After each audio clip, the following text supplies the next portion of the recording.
When I first learned that our first project for procedural rhetoric was playing Minecraft, I will admit that I wondered how this would actually work. How could playing a game be homework? I have never played Minecraft before this project, so I did not fully know what it all entailed. After playing though, I understand how it is a perfect example of procedural rhetoric. As I mentioned, this project consisted of my first time ever playing Minecraft, and being in survivor mode, I spent most of my time just trying to gather materials and figure out how to craft some of the most basic and necessary things. You have no idea how excited I was to figure out how to craft a simple wood block, and then an actual crafting table, all on my own without researching or asking for help. I know that sounds silly, but hey, I'm a newbie. Wandering around the little world, in other words the server, that we lived in for a short time of this project, I was fascinated just how immersed you get while playing the game. I guess you can say that is both a benefit and a deficiency of procedural rhetoric. It is a benefit because the rules and programming of the game enable you to do day-to-day tasks such as crafting and mining, and you get to create amazing things.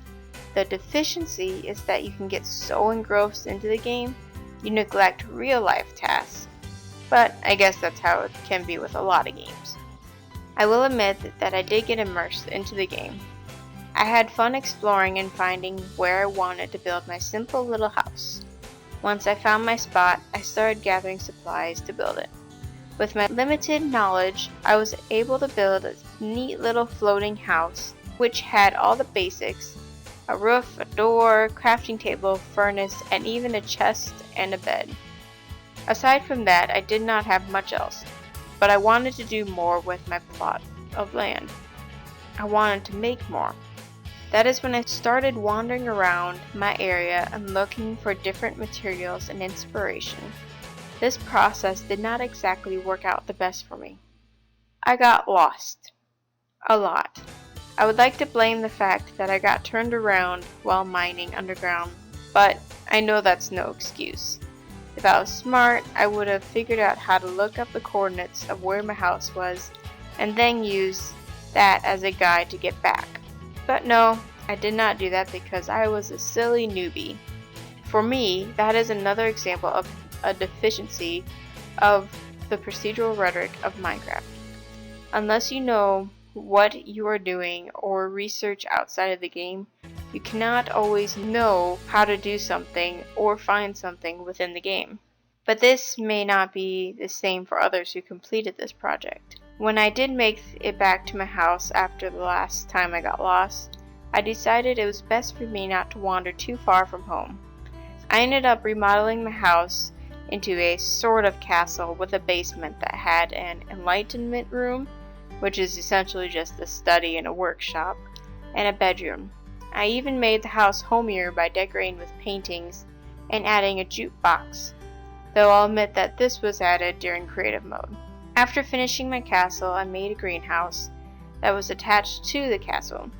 I had originally intended to make a rooftop garden on my castle, but I felt that the space I had was insufficient.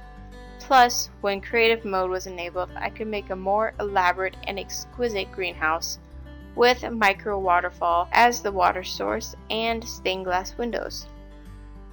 I tried to create a fenced-in area to keep livestock as well, but that didn't work out too well. For some reason, the critters thought that they needed to start throwing glitches and hover above the fence. The enclosure did work a bit for the chickens, but that may have been due to them staring at me while I hovered above them.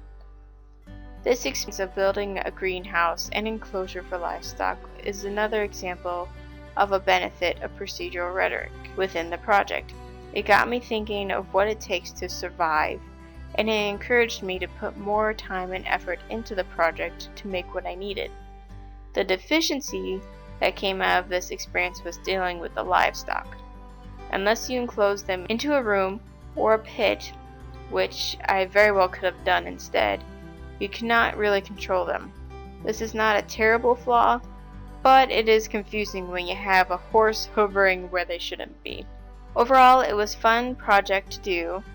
Minecraft is a great platform to showcase procedural rhetoric, for there is much one can do within the game that consists of a process.